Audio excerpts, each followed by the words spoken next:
Hey guys, what's up? It is Preach as always. So today's video, we have an interesting one for you today.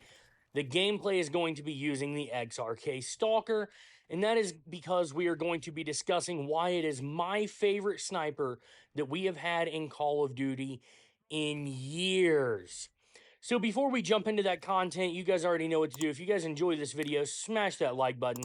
Subscribe if you're new here and turn the bell notifications on if you guys want to know every time I post a new video. So let's go ahead and jump into it. I think the first thing that I want to talk about is what my favorite sniper rifles of all time are.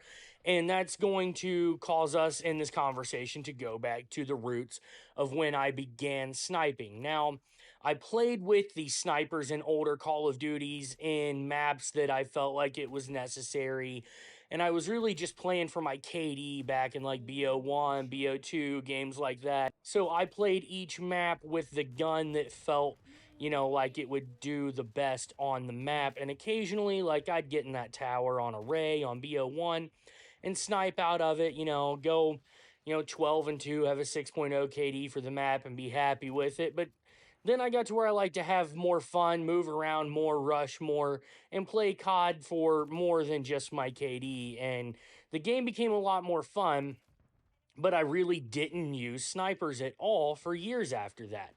So the game that I started really sniping in and decided I wanted to be a sniper was Call of Duty World War II, made by Sledgehammer Games, which is ironic because that's who made this game.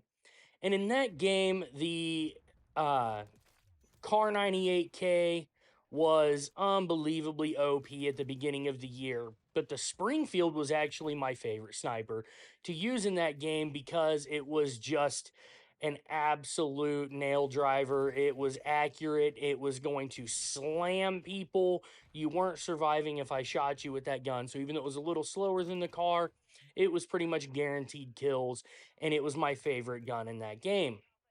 But the car was awesome. The rest of the snipers, not so great.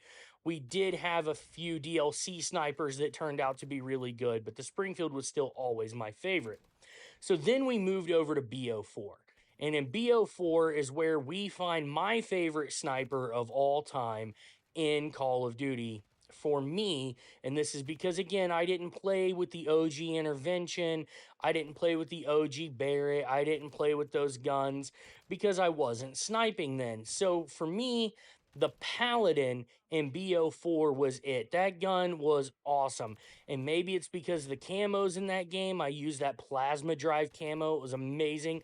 Maybe that's why I loved it so much. I'm not really sure. It hit. It was easy to maneuver. There wasn't really much aim assist on it, and I really learned how to snipe well with that gun. And so I think maybe the nostalgia of that, the seeing my sniping grow from somebody who wasn't very good, who was just trying it, to someone who could go in and carry a lobby with a sniper in that game, made the Paladin feel really special to me, and I will always, always hold a special place for that gun. But then we moved over to MW19. And I'll be honest, man, the Car 98 was a marksman rifle, and that's what I used most of the time. Now, I've got some nice AX50 clips on that game, and I did pretty good sniping in that game, but really none of the snipers just were super fun to use, in my opinion, at all. But then we got Cold War. And here's where my second favorite sniper is. The Tundra in Cold War was a blast to use. I hit so many clips with the Tundra, so many quad feeds, so many highlight plays, snappy, popping like crazy, just absolutely going off with that gun. Now, later in the year, they added the Swiss, and playing with the Swiss in 6v6 on the 3v3 gunfight style maps was an absolute blast, but the Tundra is my baby. I love that gun. After the Paladin, it is the Tundra. And honestly, if I had to pick between the two to use in like one random match, I would have a hard time picking between the two. I think I was probably a little better with the Tundra, but the Paladin, that gun was amazing. So after Cold War, we moved over to Vanguard. And in Vanguard, pretty much I hated all the snipers. I used the Car 98 the most again, because for some reason that gun just kept being the gun that was, good and worth using. But the snipers in Vanguard just were not that fun to use. It was a pretty boring year for sniping. Absolutely not my favorite. Partially because I think the maps and stuff and the color scheme and everything just looked weird and awkward and awful. Did not really care for Vanguard that much, to be honest. The sniping in it just not great, and it was another Car 98 year, and I was tired of using the same sniper for like the fourth year, and I'd only been sniping for like 6 years, 5 or 6 years. So, you know, that's where I felt about that. So then we get MW2. And here's where I stood with the MW2 snipers. The SPX was fast and good, but it didn't quite have that hard hitting, awesome sniper feel. So the MCPR ended up being kind of my baby in that game. The MCPR and the intervention ended up being really fun to use. And most of my clips, though, are probably with the SPX because it was the fastest in that game. But again, none of those felt just fun. They were just okay. You could get the SAB out and hit a ridiculous amount of clips, especially on the smaller, fast paced maps. Got quad heads and stuff on there with the SAB, but overall, there was no snipers in the game that were just awesome. SAB still felt more like a marksman rifle. SPX, in some ways, felt like a marksman rifle. And sniping, in my opinion, just wasn't that great. But now we have moved over to MW3. And MW3 nailed snipers off the start. No, no, they did not.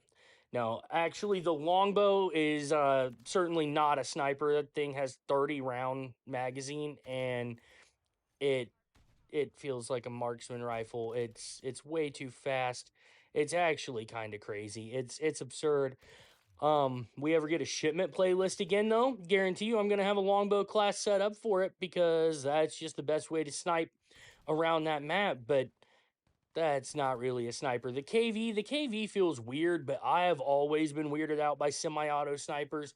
Other than like the Barrett I could do, but for the most part, semi-auto snipers don't really care for. Signal 50 was meh at best last year. I just don't like them. KV feels weird and awkward to me. It does not feel like a sniper to me. It feels more like a battle rifle or something like that. And that brings us over to the Cat AMR, the other sniper from this year. And it is an absolute beast. It's a tank. It will absolutely kill you if you shoot somebody in the knees. You can shoot them in the toe caps. The toe caps? Really? The kneecaps? The toenails? Whatever it is I'm trying to say, that's how flustered that gun has me because it's so slow, it makes my brain work slow. And I can't spit out the words I'm trying to say. And then they went ahead and ruined that gun with season one because the best thing we had going for that gun was the Cornerstone bipod, giving us almost a 14% faster aim down sight speed.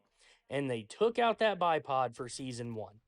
So the cat is pretty much done. So that leads us all the way to this beautiful new sniper they have added in this season, the XRK Stalker. This gun is awesome.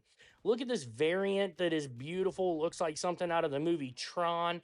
It's absolutely crazy. Mix that with the right camos. You'll see in the gameplay today that I'm showing here, I have got one of the purple like wave audio camos over top of the Tron variant of the gun. And man, oh man, look at that. It just looks so good. Bright, shiny. It's awesome.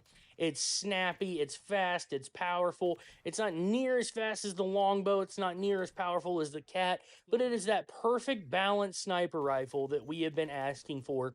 And it feels oh so good. It feels so good. Thank you, Sledgehammer Games, for giving us this sniper rifle. We've been saying we want something that is faster than the cat, but we want something that hits harder than the longbow. This was absolutely it. It's just in a perfect spot of speed and power, in my opinion. You can't be really shooting people in the legs and getting kills, but you're also not going to be getting hit markers in the chest like you do sometimes from the longbow. So that has been very exciting.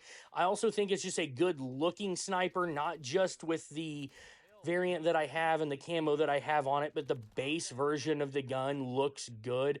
And looking good on screen is very nice. So let's talk about some of the features and things about this sniper rifle. The base scope is a good scope. I like it, and it is good for most maps in the game.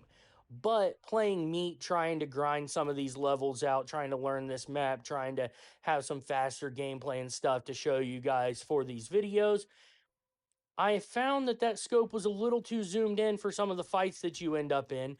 So I threw on the SPX 80 scope, which is from MW2, for a lot of the gameplay that you're seeing here today.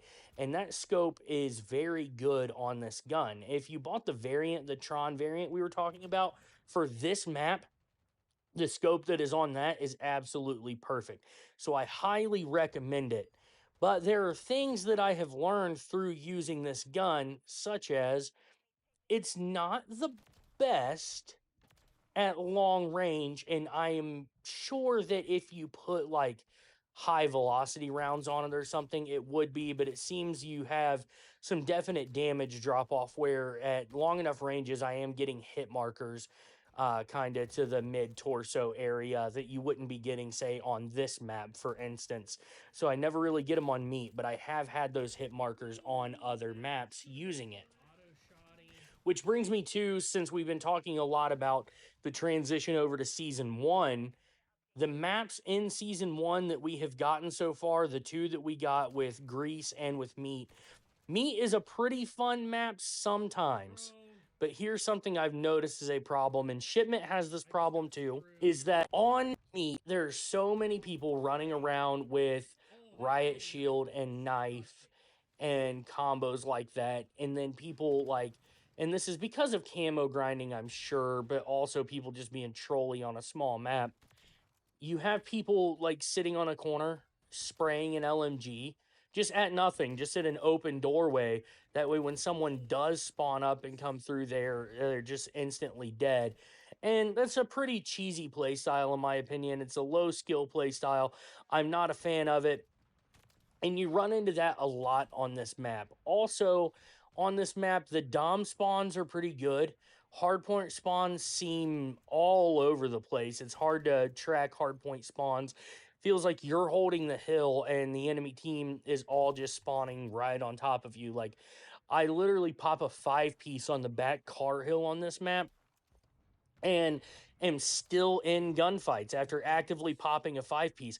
And I don't know if my team just wasn't killing anybody or if they're all literally spawning 3 feet away from me. I mean, it's not a big map anyway, so you can get from one end to the other fast, but still, it seemed pretty crazy that that was happening. And then team deathmatch and kill confirm spawns are an absolute joke. I literally will spawn up with an enemy. Like, we'll spawn up shoulder to shoulder and take off running. It's absolutely crazy. So the spawns on this map, honestly, hot garbage. Grease, I have only played in 12v12, and I don't know. It seems boring. There's a lot of levels to it, a lot of cuts, a lot of intricacies. I'm not really a fan. It just plays weird to me. I don't know. Maybe it'll grow on me, maybe it won't. But so far, Grease, I am just not a very big fan of at all. So I believe we have a map called Rio or something like that coming mid-season. I'm excited to see that. I am glad that they're not just doing remastered maps, that they're actually bringing us maps that are new and original this year. However, there are some maps from the original MW3 that I hope they remaster, just because if you're gonna have MW3, it makes sense to have MW3 maps, not just MW2 maps. So hopefully that is something that they do, but that is yet to be seen. I don't know. If they don't do it, but they bring us, 3 brand new original multiplayer maps every season, I will be great with that as well. There's 6 seasons, that'd be 18 new maps on top of the 16 that we started with. That would be a pretty good map pool of 34. I would be great with having 34 maps in the game at the end of this game. So hopefully they do that, at least bring us 3 maps, and I hope that they bring us, even if it's not a brand new sniper per season, at least like 3 more throughout the year. Hopefully more than that, but it would be great if they brought us 3 more throughout the year. maybe 5 more throughout the year, get a new sniper every season would be absolutely fantastic. I don't see that happening. And if they don't, I'm sure I'll be happy to use this gun. And maybe when they bring the other ones, I would just go back to this gun anyway, because it does feel like the best sniper, in my opinion, so far that we have had literally since the Tundra in Cold War. So hopefully you guys enjoyed this video. If you did, you already know what to do. Smash that thumbs up button. Subscribe if you're new here. Turn those bell notifications on if you want to know every time I post a new video. And I'll catch you guys in the next one. Preach out.